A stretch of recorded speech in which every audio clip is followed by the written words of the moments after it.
Oke, hari ini apa semuanya hadir? Hadir, Ibu. Sehat selalu kan? Sehat, Ibu. Jadi masih pagi, jadi tidak boleh mengantuk. Ya, masih pagi tidak boleh ngantuk. Harus semangat. Ya? Ya, Ibu, semangat. Jadi kita masih ingat materi yang kemarin? Materi kemarin? Tenang. Siapa yang bisa bilang materi pada pertemuan pertama kemarin ini merupakan pertemuan pertama pada semester? Jadi jangan materi kedua, yaitu materi dan derajat ionisasi, ya. Oke, kalian bisa lihat ke depan. Bisa, Ibu. Menganalisis jenis larutan elektrolit dan larutan non-elektrolit berdasarkan jenis ikatan, yaitu ikatan ion, ikatan kovalen polar, dan dari percobaan berdasarkan derajat ionisasi larutan dengan tepat. Yang ketiga, menguji daya hantar listrik larutan elektrolit kuat, elektrolit lemah, dan elektrolit dengan bahan aluminium. Ya toh? Ya, Ibu. Keempat, menyajikan hasil analisis uji daya hantar listrik larutan elektrolit kuat, elektrolit lemah, dan elektrolit lemah. Menuliskan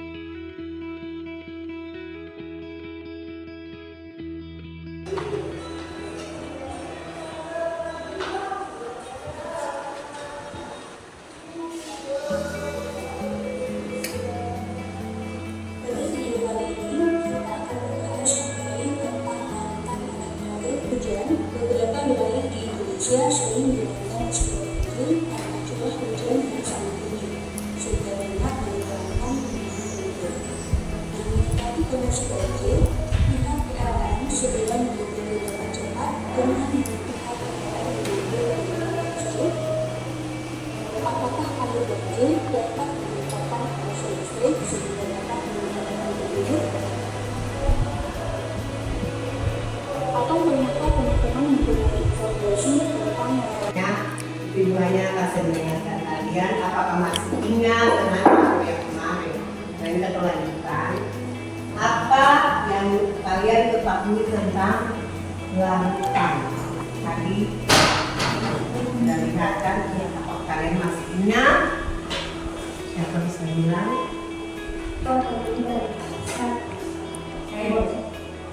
Iya. Amin. Larutan ialah campuran antara satu larutan dan satu larutan. Iya. Siapa lagi yang bisa melengkapi? Larutan adalah campuran homogen antara dua atau lebih besar. elektrolit merupakan zat kimia yang menghasilkan partikel-partikel berpotensi. Dengar? Kalian bisa dengar?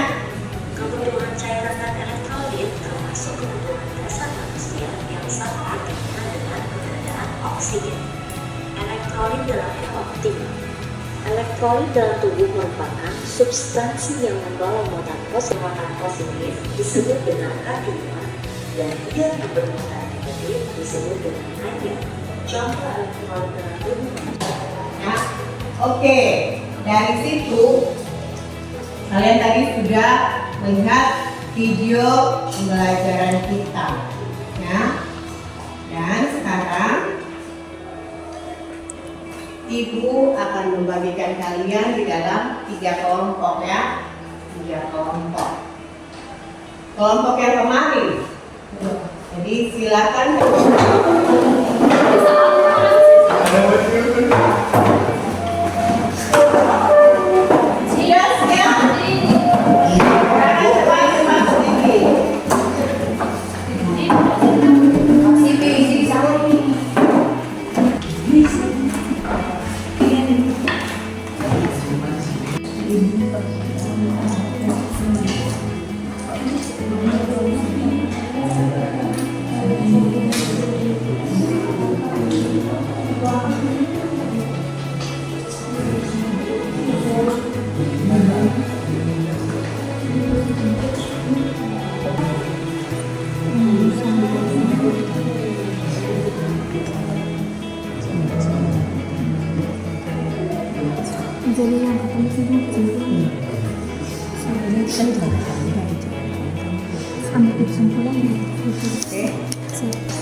Balik. Terima kasih atas kesempatan yang diberikan. Di sini kami dari kelompok 1 akan memaparkan hasil diskusi dari kelompok kami. Itu kepada teman yang sudah siap. Iya, terima kasih moderator. Di sini kami akan memaparkan hasil atau kami akan menjawab pertanyaan bahwa ini menurut hasil tayangan atau video yang sudah ditayangkan tadi di slide. Iya. Pertanyaan yang pertama, larutan mana saja yang termasuk ke dalam larutan elektrolit berdasarkan jenis ikatan ion, polar dan bipolar? Iya, bergerak bebas seperti larutan garam atau ikatan ion, larutan asam dan basa atau ikatan kovalen polar, dan elektrolit kuat atau ikatan kovalen non polar. Yang kedua, gejala apa yang menandakan bahwa suatu larutan digolong berdasarkan jenis ikatan? Adanya ion-ion yang dapat bergerak bebas dalam larutan yang dapat menghantarkan arus listrik. Yang ketiga, larutan mana saja yang termasuk ke dalam larutan non-elektrolit berdasarkan jenis ikatan? Jenis ikatan yaitu larutan gula atau ikatan kovalen non-polar. Yang keempat, gejala apa yang menandakan bahwa suatu larutan digolongkan sebagai larutan elektrolit berdasarkan jenis ikatan? Digolongkan berdasarkan jenis ikatan adanya yang tayangkan slide. Kesimpulan dari kita yaitu dari tayangan di atas kita bisa mengetahui tentang larutan elektrolit dan non-elektrolit, dan kita juga bisa mengetahui larutan elektrolit dan non-elektrolit dapat dibedakan berdasarkan keberadaan ion-ionnya yang dapat bergerak bebas dalam larutan, dan larutan elektrolit yang dapat Apakah ada pertanyaan atau tanggapan atau saran dari kelompok 2 dan 3? Jadi, oke. Demikian hasil dari Nah, dari hasil kelompok 1 tadi, mereka boleh memaparkan hasil kerja mereka, ya. Jadi kelompok 2 dan kelompok 3, apakah tidak ada perbedaan dari kelompok 1 punya jawaban? Apakah kalian semua punya jawaban sama? Hampir-hampir sama. Berarti tujuannya memang sama dengan mereka, ya. Nah, dari tayangan tadi yang tahu di situ apa itu jadi larutan termasuk ke dalam larutan elektrolit berdasarkan jenis ikatannya, kemudian gejala apa, dan larutan mana saja yang termasuk ke dalam larutan elektrolit berdasarkan jenis ikatan. Yang keempat, gejala apa?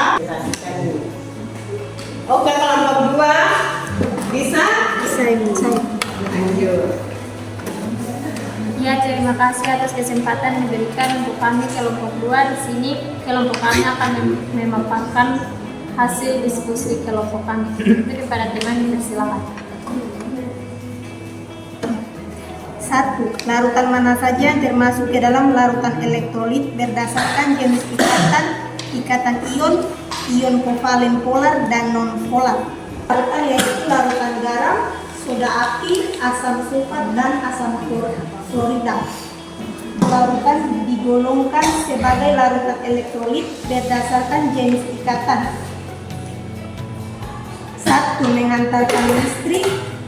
2. Menjadi proses ionisasi atau itu ada gula, larutan gula, ada larutan garam, ada larutan cuka, ada alkohol, ya.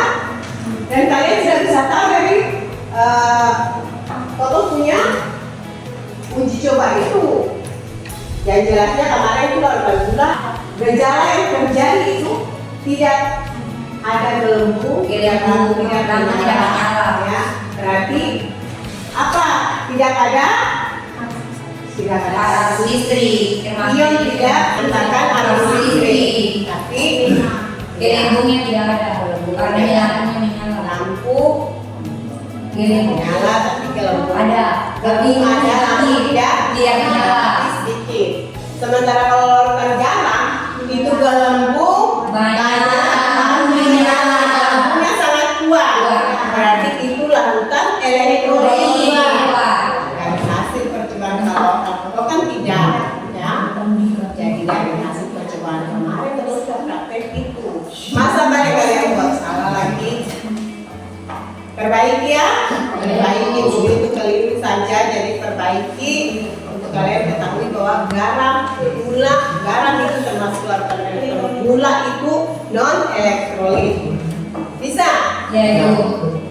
Sampai di situ sebelum kita kembali ada pertanyaan? Apakah pertanyaan kelompok 2?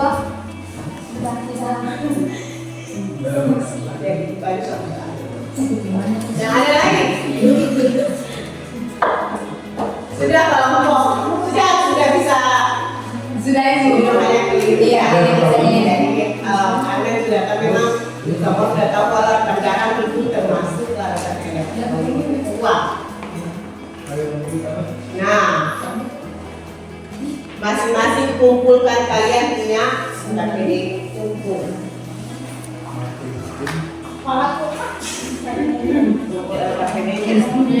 Ya tulis nama. Sudah kumpul.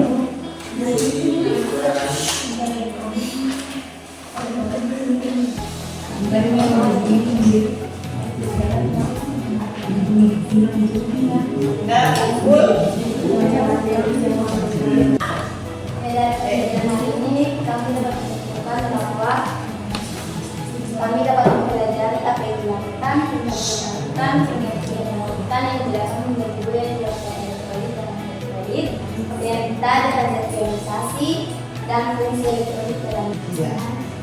Jadi ini merupakan kesimpulan dari kita punya proses desain ini. Dan kemarin itu kan kita sudah dari materi sudah selesai juga, materi kita sudah selesai itu merupakan tes.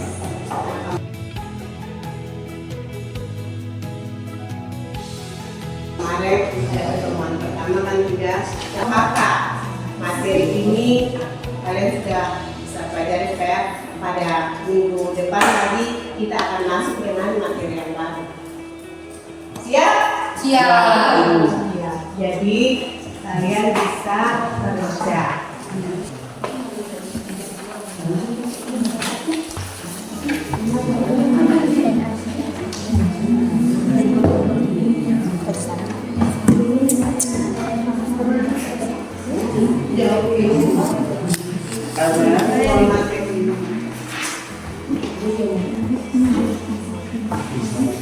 Tulis nama, kelas, waktu 5 menit.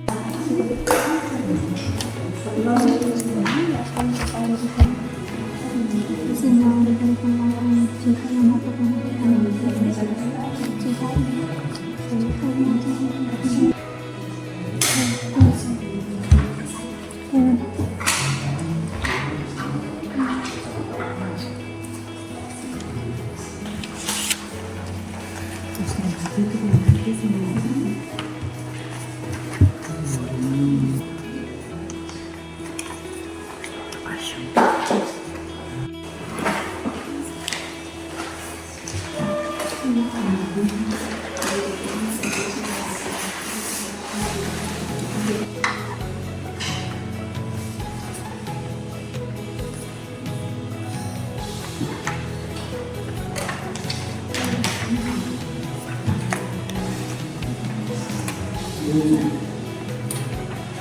Yang lain belum siap.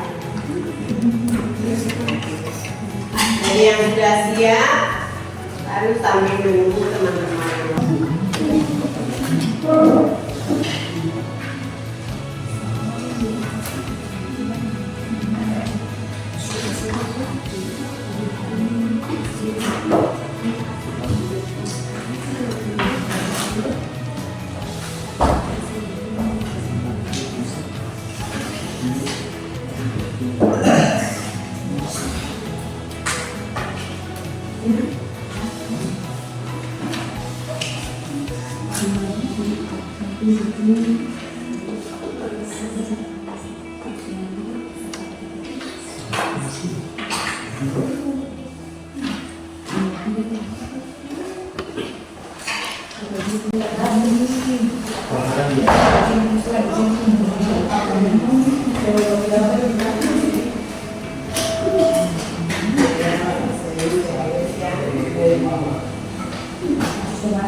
Semua sudah tulis nama?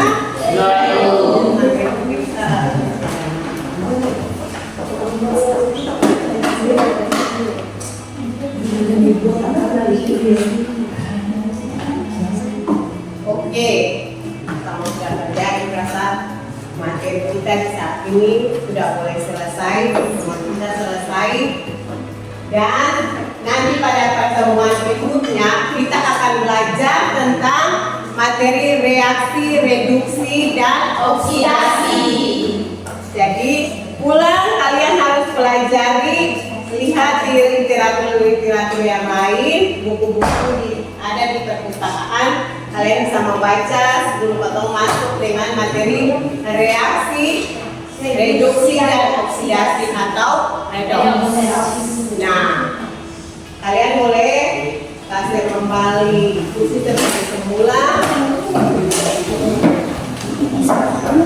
dengan minggu depan atau lanjut dengan materi yang baru.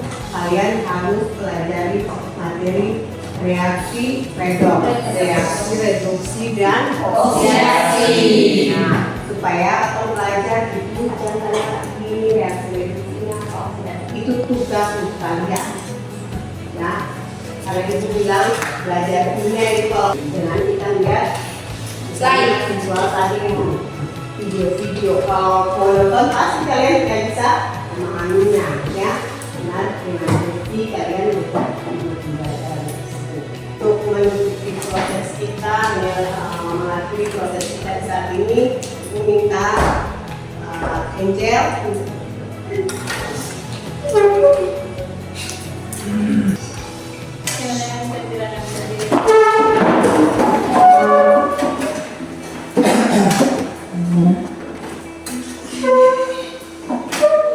Teman-teman dan ibu mari kita berdoa. Tuhan Bapa dalam kerajaan surga, terima kasih atas kesempatan yang Kau berikan. Di hari ini kami sudah selesai belajar kimia. Kiranya apa yang diberikan bisa menjadi bekal bagi masyarakat kami kemudian hari. Dalam nama Tuhan Yesus kami berdoa dan mengucapkan haleluya. Amin.